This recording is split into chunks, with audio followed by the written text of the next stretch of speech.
The Tirumala Tirupati Devasthanams is an independent trust that manages TTD. The board of trustees, consisting of strong devotees of eminence from various backgrounds, ఏదో చాలా ప్రముఖమైనటువంటి వ్యక్తులు, విశిష్టమైనటువంటి వ్యక్తులు ఈయన గారు నియమించారంట. ఆయన లెటర్లో రాస్తాడు, ఒకసారి చూద్దాం. ఏమైనా జగన్ రెడ్డి, నువ్వు నియమించినటువంటి విశిష్టమైనటువంటి వ్యక్తులు, నువ్వు రేయింబావులు శ్రమించి రాష్ట్ర క్యాబినెట్ కంటే కూర్పు కంటే ఎక్కువగా శ్రమించానని చెప్పావు కదా, ఎవరు నియమించావా? ఇదిగోండి, తిరుమల తిరుపతి దేవస్థానం బోర్డు సభ్యుడిగా లిక్కర్ కేసు నిందితుడు శరత్ చంద్రారెడ్డి.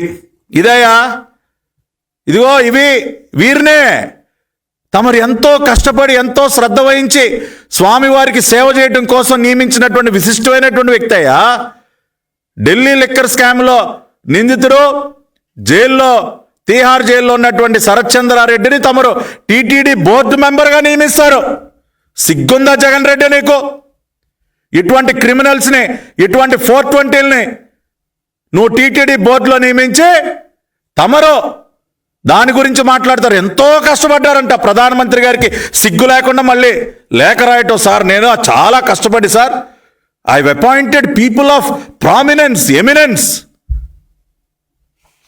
కొద్దిగానే ఉండాలా నీకు పాపాత్ముడా? ఈయనే కాదు, ఇంకా ఎంతో అందరూ మెజారిటీ నియమించిన వాళ్ళు. ఇంకొకళ్ళు ఎవరండి? డాక్టర్ కేతన్ దేశాయ్. ఇదిగోండి, జగన్మోహన్ రెడ్డి గారు నియమించినటువంటి టీటీడీ బోర్డు మెంబర్స్ పేర్లు చదువుతా ఉన్నా. డాక్టర్ కేతన్ దేశాయ్ ఎవరండి? Ketan Desai medical council of India అధ్యక్షుడిగా ఉన్నప్పుడు కోట్లాది రూపాయల స్కాములకు పాల్పడితే సిబిఐ వాళ్ళు అరెస్ట్ చేసి జైలుకు పంపించినటువంటి వ్యక్తి ఈ కేతన్ దేశాయ్. ఈయన గారు చాలా విశిష్టమైనటువంటి వ్యక్తి అండి. జగన్మోహన్ రెడ్డి గారి దృష్టిలో ఎవరిపైన అయితే సిబిఐ కేసులు, ఈడీ కేసులు ఉంటాయో, ఎవరైతే జైళ్లకు వెళతారో వాళ్ళు చాలా విశిష్టమైన వ్యక్తులు, ఆయనకి చాలా కావలసినటువంటి వ్యక్తులు, దగ్గర బంధువులు, ఆత్మ బంధువులు. పాపం అటువంటి జైలు బ్యాచ్నంతా కూడా టీటీడీ బోర్డులో నియమించి మీరు వాళ్ళ విశిష్టత గురించి, ఎమినెన్స్ గురించి మీరు మాట్లాడతారు, టీటీడీ బోర్డు ఏర్పాటు గురించి. అంతేకాకుండా ఏం చెప్తా ఉన్నారండి? The procurement of ghee has been taking place through an e-tendering process. Once the tendering process is complete and the supplier who has quoted the lowest is selected, the same would be placed before the board of trustees for approval. ఇందాక చెప్పాను కదండి, మీరేమి ట్రాన్స్పరెంట్గా ఏమీ చేయలేదండి. Reverse tendering ప్రాసెస్ని misuse చేసి మీకు కావాల్సిన వాళ్ళు తెచ్చుకొని ముందే లాలూచిపడి ఏఆర్ ఫుడ్స్ వాళ్ళతో ఇటువంటి దుర్మార్గాలు ఒడిగట్టారు. అంతేకాకుండా ఇందాక బోర్డు మెంబర్ల గురించి మాట్లాడుకున్నాం, చైర్మన్ల గురించి కూడా మాట్లాడుకోవాలి కదా. మొన్న వైవి సుబ్బారెడ్డి గారి గురించి, ఆయన ఒక సూపర్ స్వామ్ అంట. ఇది 20-30 సార్లు సబర్మేల్లో సూపర్ స్వామ్ అంట. నేను ఎక్కడా వెళ్ళలేదు. ఈ సూపర్ స్వాములే, సూపర్ మ్యాన్, సూపర్ ఉమెన్ గురించి విన్నాం, కానీ ఈ సూపర్ స్వాములు ఏంటా బాబు? సరే, నీ సూపర్ స్వామి గురించి మాట్లాడుకుందాం. దొరికినంత దోచేద్దాం. 15,000 కోట్ల విలువైన బాక్సైట్ దోపిడీకి భారీ వ్యూహం. ప్రముఖ ఆలయ కమిటీ మాజీ చైర్మన్, అంటే ఆయన చైర్మన్గా దిగిపోయిన తర్వాత వచ్చిన వార్త, వైవి సుబ్బారెడ్డి వారసుడి యొక్క నిర్వాకం. 15,000 కోట్ల రూపాయల బాక్సైడ్ దోపిడీలో ప్రథమ ముద్దాయ నువ్వు చెప్పినటువంటి సూపర్ స్వామి వైవి సుబ్బారెడ్డి దోచవతలు బారేశాడు కదా. టీటీడీలో కూడా అడ్డగోలుగా మొన్న విజిలెన్స్ రిపోర్ట్లో బయటపడింది. దాదాపుగా ప్రిలిమినరీ ఎంక్వైరీ ద్వారా చూస్తేనే దాదాపుగా 550 కోట్ల రూపాయల దోపిడీ నీ సూపర్ స్వామి. తర్వాత నువ్వు అపాయింట్ చేసినటువంటి ఇంకొక బంధువు కరుణాకర్ రెడ్డి, ఆయన గారి గురించి వార్త. శ్రీవారి సన్నిధిలో తండ్రి అరాచకం, తనయుడి పైశాచికం అంటూ పైసాని ఇన్వర్టెడ్ కామర్స్లు పెట్టారు. ఏ పని కావాలన్నా 10% కమిషన్. ఇవాళ 10% చైర్మన్గా ముద్రయించుకున్నాడా కరుణాకర్ రెడ్డి? ఎవడు 10% ఇస్తే ఆడికి దోచిపెట్టేయటమే, సొంత కుమారుడికి దోచేయటమే. ఇటువంటి గొప్ప గొప్ప వ్యక్తులు, విశిష్టమైనటువంటి వ్యక్తులు, ఎంతో ప్రముఖులు, స్వామివారి పట్ల ఎంతో భక్తిభావం కలిగినటువంటి వ్యక్తులు, ఏది బాక్సైట్ దోపిడీలు, 10% కమిషన్లు కొట్టేసేటటువంటి ఈ చీటర్లు, 420లు అందరూ చైర్మన్లు. మన దౌర్భాగ్యం. అంతేకాకుండా ఈయన గారు ఇంకో కొన్ని పచ్చి అబద్ధాలు. టీటీడీలో చాలా బ్రహ్మాండమైనటువంటి ల్యాబ్ ఉంది. మన ప్రెస్ మీట్లో కూడా మాట్లాడాడు. బ్రహ్మాండమైనటువంటి ల్యాబ్ ఉంది. ఆ ల్యాబ్లో ఎన్నో పరీక్షలు జరుగుతాయి. 3 శాంపుల్స్ తీసి పరీక్షలు చేస్తారు. అసలు ఎక్కడా కూడా ఏ తప్పు జరగదంటా ఉన్నారు. కానీ ఈ రోజున ఈఓ గారు మొన్న చాలా స్పష్టంగా ప్రెస్ మీట్లో చెప్పారు, అడల్ట్రేషన్ని కనిపెట్టేటటువంటి ల్యాబ్ టీటీడీ కొండపైన లేదు. మొట్టమొదటిసారిగా ఎన్డీడీబీకి మేము టెస్ట్కి పంపించాము అడల్ట్రేషన్ కనుగొనటం కోసం. ఈ రోజున అదే ఎన్డీడీబీ సహకారంతో తిరుమలలో ఇప్పుడు మోస్ట్ అడ్వాన్స్డ్ ల్యాబొరేటరీ 75 లక్షల రూపాయల వ్యయంతో ఎన్డీడీబీ వారే స్వయంగా పెడతా ఉన్నారు ల్యాబొరేటరీ అని ఆయన చాలా స్పష్టంగా చెప్పారు. కానీ తిరుమల కొండపైన ఉన్నటువంటి ల్యాబ్ ఏంటంటే, ప్రస్తుతం ఉన్నటువంటి ల్యాబ్ చాలా బేసిక్ ల్యాబ్. నెయ్యిలో ఉన్నటువంటి తేమ శాతం కానివ్వండి, నెయ్యి రంగు కానీ, ఇటువంటి బేసిక్ ఏగా ఉండేటటువంటి తేడాలు ఏవైతే ఉంటాయో వాటిని కనిపెట్టేటటువంటి చాలా బేసిక్ ల్యాబ్ మాత్రమే ఈ రోజున టీటీడీ కొండపైన ఉంది. కానీ ఈ రోజున చంద్రబాబు నాయుడు గారు ఎన్డీడీబీ స్థాయిలో మోస్ట్ అడ్వాన్స్డ్ ల్యాబ్ని ఇవాళ తిరుమల కొండపైన ఏర్పాటు చేస్తూ ఉన్నారు. కాబట్టి గతంలోనే ఏదో చాలా ఉంది, మేము చాలా సార్లు తనిఖీలు చేసాం, ఏదో చాలా తిప్పి పంపించేసామంటే తేమ శాతం, రంగు ఇటువంటి తేడాలు ఉంటే గుర్తించి వెనక్కి తిప్పి పంపించారు. ఈ స్థాయిలో యానిమల్ ఫ్యాట్స్ని కనుగొనేటటువంటి ల్యాబ్ గతంలో లేదు. ఇప్పుడు చంద్రబాబు నాయుడు గారు పెడతా ఉన్నారు. నువ్వు చేసినటువంటి పాపాన్ని చూశాక ఇవాళ మోస్ట్ అడ్వాన్స్డ్ ల్యాబ్ని పెట్టి ఇంకా కూడా బెటర్గా అన్నీ కూడా చేస్తూ ఉన్నారు. మూడోది, ఇవాళ నందిని ఘీ గురించి ఏదైతే మనం మాట్లాడుకుంటా ఉన్నామో, Karnataka milk federation KMF Nandini ghee, దాని గురించి ఈయన రాస్తాడు. ఈయన రాసేటటువంటి పచ్చి అబద్ధం. ఈయన ఏమని రాస్తారండి, in fact it is noteworthy that during the period from 2015 to 2018 when the TDP was in power, KMF Karnataka Milk Federation did not supply ghee to TTD. ఇవాళ ప్రపంచం మొత్తానికి తెలిసినటువంటి వాస్తవం ఏంటి, ఎన్నో సంవత్సరాలుగా శుద్ధమైనటువంటి నందికి కర్ణాటక మిల్క్ ఫెడరేషను తిరుమల స్వామివారికి టీటీడీకి సప్లై చేస్తూ ఉంటే ఈయన గారు వచ్చిన తర్వాత ఈయన కమిషన్ల కోసం కేఎంఎఫ్ని తరివేశాడు కర్ణాటక మిల్క్ ఫెడరేషన్. అది వాస్తవం. కానీ ఏం చెప్తా ఉన్నాడు, గతంలో టీడీపీ గవర్నమెంట్లో కూడా నందినికి ఇవ్వలేదని. కానీ వాస్తవం ఎవరు చెప్పారు, మేం చెప్పలేదండి. ప్రెస్ మీట్ పెట్టి మరి ఈ రోజున కేఎంఎఫ్ చైర్మన్ భీమా నాయక్ గారు ఆయన చాలా స్పష్టంగా 2013-18 మధ్య టీటీడీకి నందినికి దాదాపుగా 4,000 టన్నుల నందిని ఘీని సరఫరా చేయటం జరిగిందని మేం చెప్పలేదండి. కర్ణాటక మిల్క్ ఫెడరేషన్ చైర్మన్ గారు చెప్తా ఉన్నారు 2019లో దాదాపుగా 2,000 టన్నుల సరఫరా చేశామని. ఆ రకంగా తెలుగుదేశం పార్టీ హయాంలో 1,000 టన్నుల నందిని నెయ్యి సరఫరా అయ్యిందనేది వాస్తవం. ఆ వాస్తవాన్ని కర్ణాటక మిల్క్ ఫెడరేషన్ చైర్మన్ గారు మీడియా ముందుకు వచ్చి చెప్తా ఉన్నారు. అవి ఆయన ప్రెస్ మీట్ కూడా మీరు యూట్యూబ్లో చూడొచ్చు. ఇటువంటి అనేక రకాలైనటువంటి పచ్చి అబద్ధాలు నరేంద్ర మోడీ గారికి రాసినటువంటి లేఖలో, అంటే ఆయనకి ఇవన్నీ తెలియదు అనుకుంటాడా, ఏది రాస్తే అది గొర్రెల్లాగా నమ్మేస్తారనుకుంటారా, అంటే బరి తెగింపు అనమాట. మాట్లాడితే ఇదిగో ఈ రిపోర్ట్ గురించి మాట్లాడతాడు.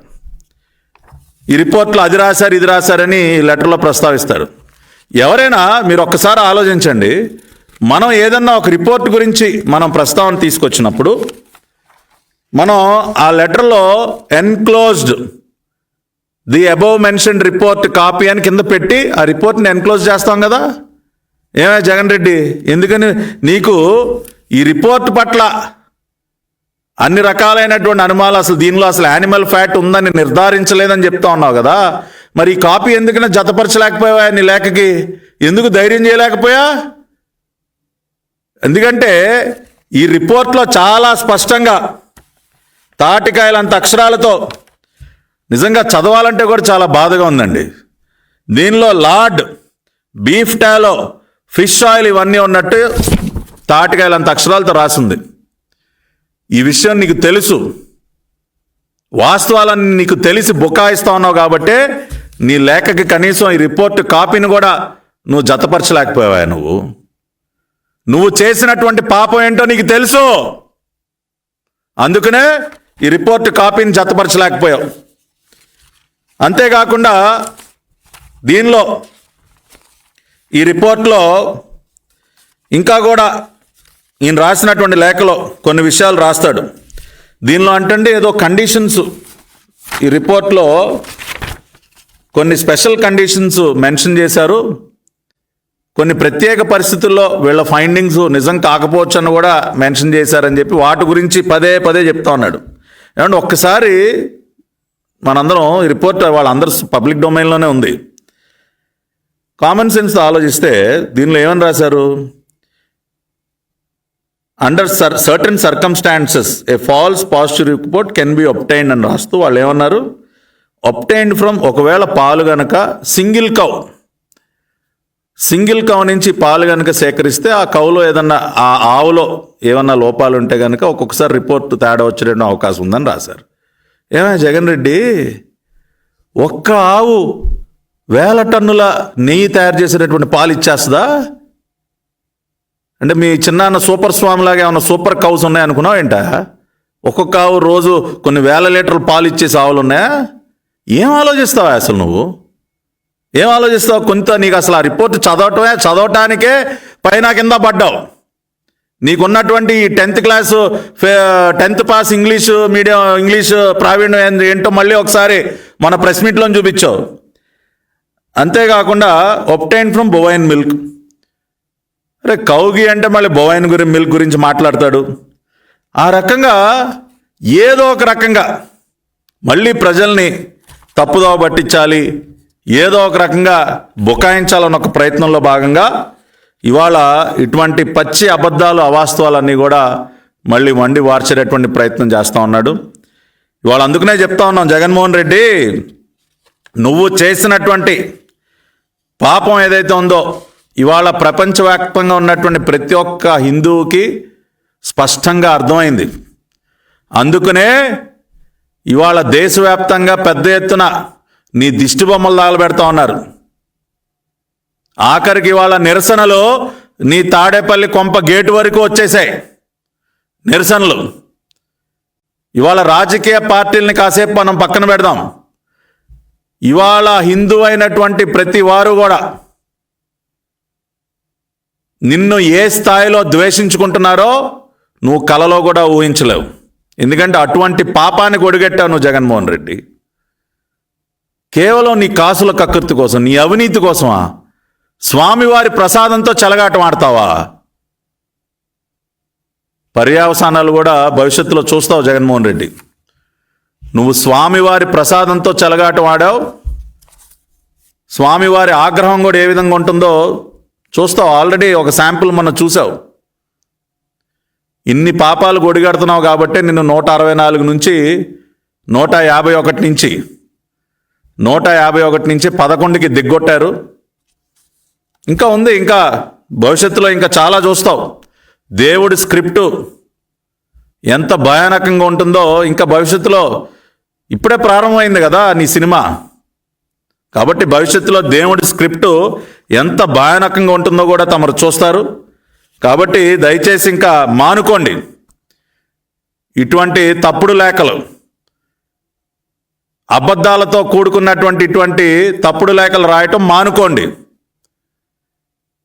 ఇవాళ ఏ రకంగా అయితే మీరు ఈ లేఖలో ప్రస్తావించినటువంటి ప్రతి ఒక్క అంశం కూడా పచ్చి అబద్ధం అనే ఆధారాలతో సహా ఏదైతే నేను ఈ మీడియా సమావేశం ద్వారా ప్రజల ముందు ఉంచానో అదేవిధంగా మళ్ళీ ఇటువంటి ప్రయత్నాలు మీరు చేస్తే ఇంకా ఇంకా ఇంకా ఇంకా ప్రజల యొక్క ఆగ్రహానికి గురికాక తప్పదు జగన్మోహన్ రెడ్డి. ప్రాయశ్చిత్తం కూడా లేదు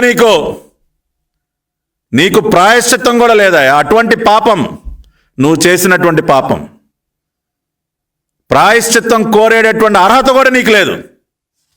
స్వామివారి సన్నిధిలో కూర్చుని ఇవాళ నువ్వు దేవాలయాల గురించి మాట్లాడుతూ ఉన్నావు. స్వామివారి ఈయనగారేంటో టీటీడీ స్వామివారి దేవాలయాలు ఎన్నో నిర్మించారంట, చాలా భక్తిభావం అంట స్వామివారంటే. కానీ సాక్షాత్తు స్వామివారి సన్నిధిలో రంగనాయకుల మండపంలో పండితులు, వేద పండితులు స్వామివారి